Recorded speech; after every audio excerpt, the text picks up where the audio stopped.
আমি সর্বশেষ চাকরি করেছি দিগন্ত টেলিভিশনে। ওখানে আমি ইংরেজি বুলেটিন সেটাতে আমি চাকরি করতাম। তো আমাদের তো ওই হেফাজত আন্দোলনের বিরুদ্ধে বিগত সরকার যে ক্র্যাকডাউনটা করলো, এটা ছিল ২০১৩ সালের ৫ই মে। ওইদিন আম আমাদের দিগন্ত টেলিভিশন এবং ইসলামিক টেলিভিশন, এই ২ টা টেলিভিশন ওই একই সাথে, মানে একদিকে আরামবাগ, মতিঝিল, পুরানা পল্টন, ফকিরাপুর ওই এলাকায় পুলিশের ক্র্যাকডাউন চলছে। ঠিক অন্যদিকে আপনার এই ২ টা মিডিয়া অফিসে আবার পুলিশের ক্র্যাকডাউন চলছে। এরকম একটা পরিস্থিতি। ওই দিনের ঘটনা যদি বলি, ওইদিন আমার আব্বার শুনানি ছিল ট্রাইব্যুনালে। আমি শুনানি করে আমি ট্রাইব্যুনাল থেকে, তো আমাদের অফিস ছিল বিজয়নগর, তো এটা খুব কাছেই ট্রাইব্যুনাল থেকে। আমি ট্রাইব্যুনাল থেকে সাধারণত হেঁটেই চলে আসতাম। তো হেঁটে আসতাম। তো আমি যখন ট্রাইব্যুনাল পার হয়ে, প্রেস ক্লাব পার হয়ে আমি যখন পল্টনের দিকে আসছি, তখন কিন্তু ভয়াবহ অবস্থা। রাস্তাঘাট পুরো একদম কিন্তু রণক্ষেত্র। অসংখ্য মানুষ কিন্তু আহত, লোকদেরকে, মাদ্রাসা ছাত্রদেরকে তুলে নিয়ে যাওয়া হচ্ছে একদম পাজাকোলা করে, কাউকে কাউকে ভ্যানে করে। এগুলো কিন্তু আমি দেখছি। তখন ধরেন দুপুর ২:৩০ বা ৩টার মতো বাজে। আমার অফিস, নিউজ ছিল ৫টায়। আমি দ্রুত আগে অফিসে গেলাম। অফিসে গিয়ে আমরা যতটুকু পারি, তো সংবাদ যতটুকু কালেকশন করা যায়, তারপরে ফুটেজ কালেকশন করা যায়, সেগুলোর জন্য আবার একটু বের হলাম দ্রুত। যেহেতু আমাদের একদম অফিসটার অবস্থান ছিল একদম ওই জায়গাগুলোর একদম মাঝখানে। ফলে আমরা বিজয়নগর, পল্টন, পুরানা পল্টন মোড়, এই জায়গাগুলোতে কিছু ফুটেজ নিলাম। আমাদের অফিসের ছাদ থেকে কিছু ফুটেজ নিলাম। নিয়ে আমরা মোটামুটি রাশ-টাশ মিলিয়ে আমরা নিউজটা শেষ করলাম। নিউজ শেষের পরে, এরপরে তো আমাদের শিফট তো শেষ হতো রাত ১১টায়। ১১টা পর্যন্ত আমি বেশ কয়েকবার উঠানামা করেছি। যেহেতু ওইদিন পুরো সন্ধ্যাবেলাতেও খুব জমজমাট, লোকজন আসছে, লোকজন গ্যাদার করতেছে। তারা সারারাত থাকবে আরামবাগ, পল্টন, মতিঝিল এই এলাকায়। তাদের একটা প্রস্তুতি। সেগুলো আমরা সব চোখের সামনে। আমি একটু পরপর নামছি, দেখছি, আবার উঠে যাচ্ছি, আবার নামছি, এরকম করে এরপরে আমার যখন শিফট শেষ হলো, এরপর আমি বিদায় নিলাম। বিদায় নিয়ে বের হলাম। বের হয়ে চিন্তা করলাম যে এখন তো আমি সিভিল, এখন তো আমার অফিসের কোনো ডিউটি নেই। আমি একটা কৌতূহলবশত আমি চলে গেলাম হচ্ছে শাপলা চত্বরে।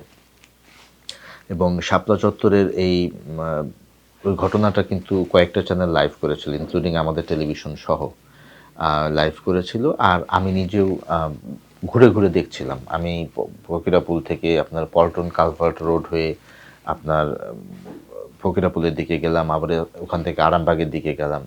তো আরামবাগেই মূলত ছিলাম। যখন রাত ২টো বাজে, তখন আমি আরামবাগে। এবং আরামবাগ থেকে যখন ওই পুলিশগুলো ঢুকছে, একটা পুলিশ সহ যে বিরাট বাহিনী, আমরা তো আর ওই সময় জানি না যে কারা ঢুকছে, বিশাল সংখ্যক বাহিনী, এবং প্রচণ্ড আওয়াজ করতে করতে, সাউন্ড গ্রেনেড, গুলি, এগুলো করতে করতে তারা ঢুকছে। একটা পর্যায়ে তখন জনগণ যখন দিক বিদিক জ্ঞান শূন্য হয়ে ছুটোছুটি শুরু করলো, আমরাও তাদের সাথে ছুটোছুটি করলাম। এবং আমি একদম মতিঝিল শাপলা চত্বরের দিকেই আমি দৌড়ালাম। দৌড়িয়ে কিন্তু একদম স্টেজটা আমি দেখলাম। সেখানে তখন খুব সম্ভবত জুনায়েদ বাবুনগরী সাহেবের কিছু বক্তব্য চলছিল, বা তিনি চিৎকার করছিলেন, তিনি শান্ত থাকার জন্য লোকজনকে অনুরোধ করছিলেন। এগুলো পার হয়ে আমরা দৌড়াতে শুরু করলাম। এরপরে খুব সম্ভবত যে বলাকা, যেটা ওইদিকে কোনো একটা জায়গায়, বোধহয় একটা জায়গায় আমি ছিলাম, আমার সাথে আরেকজন ভাই ছিল। আমরা কোনো রকম একটু আশ্রয় নিয়ে ওখানে থাকলাম। ওখানেই বসেছিলাম, যেহেতু চতুর্পাশে আওয়াজ এবং দৌড়াদৌড়ি, মুহুর্মুহু গুলি সবই চলছে ওর মধ্যে, এবং অসংখ্য স্যান্ডেল রাস্তায়, অসংখ্য স্যান্ডেল, অসংখ্য ব্লাড পড়ে আছে। রাত ২:৩০ হবে। তারপরে ওখান থেকে আমরা ওখানেই ছিলাম। ওখানে ফজর নামাজের পরে আমরা বের হয়েছি, যখন আলো বের হচ্ছে তখন।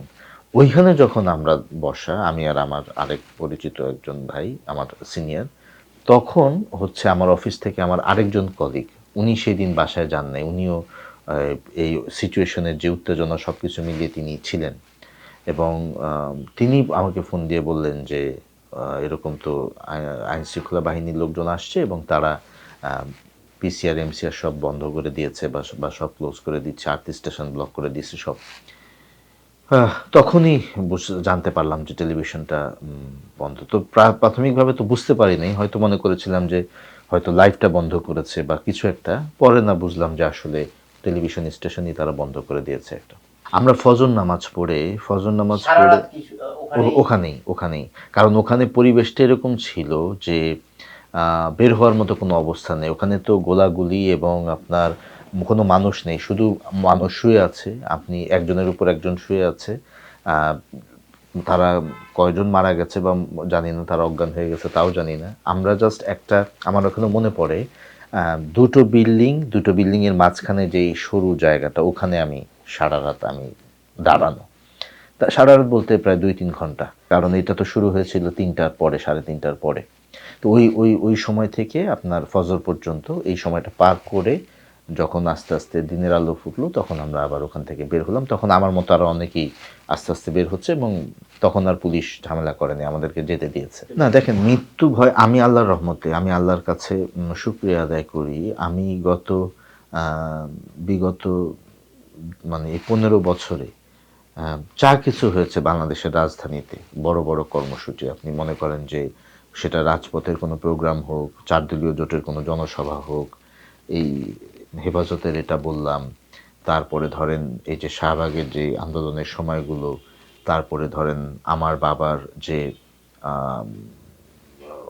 ফাঁসির সময়গুলো, যে ওই সময়কার যে উত্তেজনাকর মুহূর্ত থেকে শুরু করে পরবর্তীতে 18 সালের নির্বাচন বা 13-14 সালের আন্দোলন, মার্চ ফর ডেমোক্রেসি, যা যা ঘটলো ওই সময়গুলোতে, খালেদা জিয়ার অফিসের সামনে ট্রাক রাখা, তারপরে ধরেন প্রফেসর গোলাম আজম সাহেবের মৃত্যু, আরাফাত রহমান কোকোর মৃত্যু, তারপরে মনে করেন 18 সালের নির্বাচন, তারপরে আমাদের এই যে সাইদি সাহেবকে যে হাসপাতালে এনে যেভাবে বিষয়টা মানে